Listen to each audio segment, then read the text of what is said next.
বিসমিল্লাহির রহমানির রহিম। This is Saju Ahmed Jibon. First of all আসসালামু আলাইকুম সবাইকে।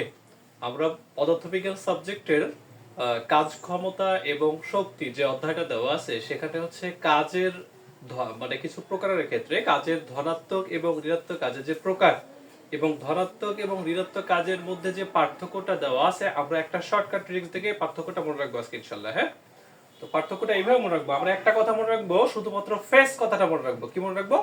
শুধু ফেস কথাটা মনে রাখবো।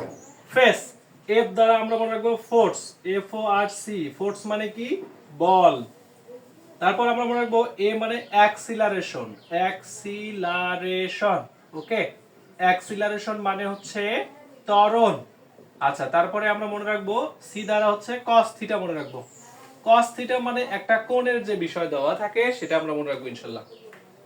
তারপর ই দ্বারা আমরা মনে রাখবো এনার্জি, ই এন ই আর জি ওয়াই, এনার্জি। আমরা শক্তির একটা বিষয় মনে রাখবো। এই চারটা আমরা ফেসের যে প্রত্যেকটা অ্যালফাবেট দেওয়া আছে এগুলা দিয়ে আমরা পার্থক্যটা মনে রাখবো ধনাত্মক ঋণাত্মক কাজে। ঠিক আছে? আচ্ছা, তো ফার্স্টলি এখানে এক নাম্বার ধনাত্মক কাজটা বল, এটা হলো বলের দ্বারা সৃষ্টি হয়। কি হয়? বলের দ্বারা হয়, বলের দ্বারা এই কাজটা হয়। আর ঋণাত্মক কাজ যেটা হয় বলের বিরুদ্ধে হয়, বলের বিরুদ্ধে হয়। আচ্ছা, ওকে।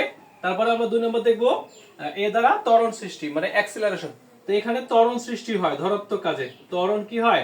সৃষ্টি হয়। আচ্ছা, আমরা জানি ত্বরণ হচ্ছে একক সময়ে বেগের পরিবর্তনের হার, তাই না? আর এখানে কি হয়?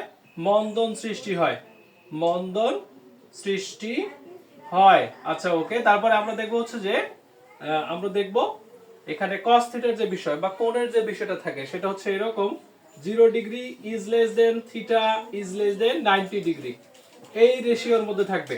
আবার এখানে যদি আমরা কোণ দেখি 90 degree less than theta is less than কত? 180 ডিগ্রি, 180 ডিগ্রি এটার মধ্যে থাকবে। আচ্ছা, শেষে তারপর হচ্ছে শক্তির যে বিষয়টা। শক্তির যদি বলি আমরা 4 নাম্বারটা, শক্তি ধনাত্মক কাজে গতি শক্তি বৃদ্ধি পায়, গতি শক্তি বৃদ্ধি পায়। এবং ঋণাত্মক কাজে গতি শক্তি অবশ্যই হ্রাস হবে, এটার উল্টা এটা, তাই না? গতি শক্তি হ্রাস পায়। তারপর আমরা এখানে মনে রাখতে পারি এখানে বিভব শক্তি হ্রাস পায়, বিভব শক্তি হ্রাস পায়। আর এখানে হচ্ছে বিভব শক্তি বৃদ্ধি পায়। আমরা জানি গতি শক্তি বিভব শক্তি বৃদ্ধি পায়। আমরা জানি গতির কারণে যে শক্তি গতি শক্তি, আর উচ্চতার কারণে যে শক্তি তাকে বিভব শক্তি বলা হয়। আমরা মনে রাখবো কি? ফেস।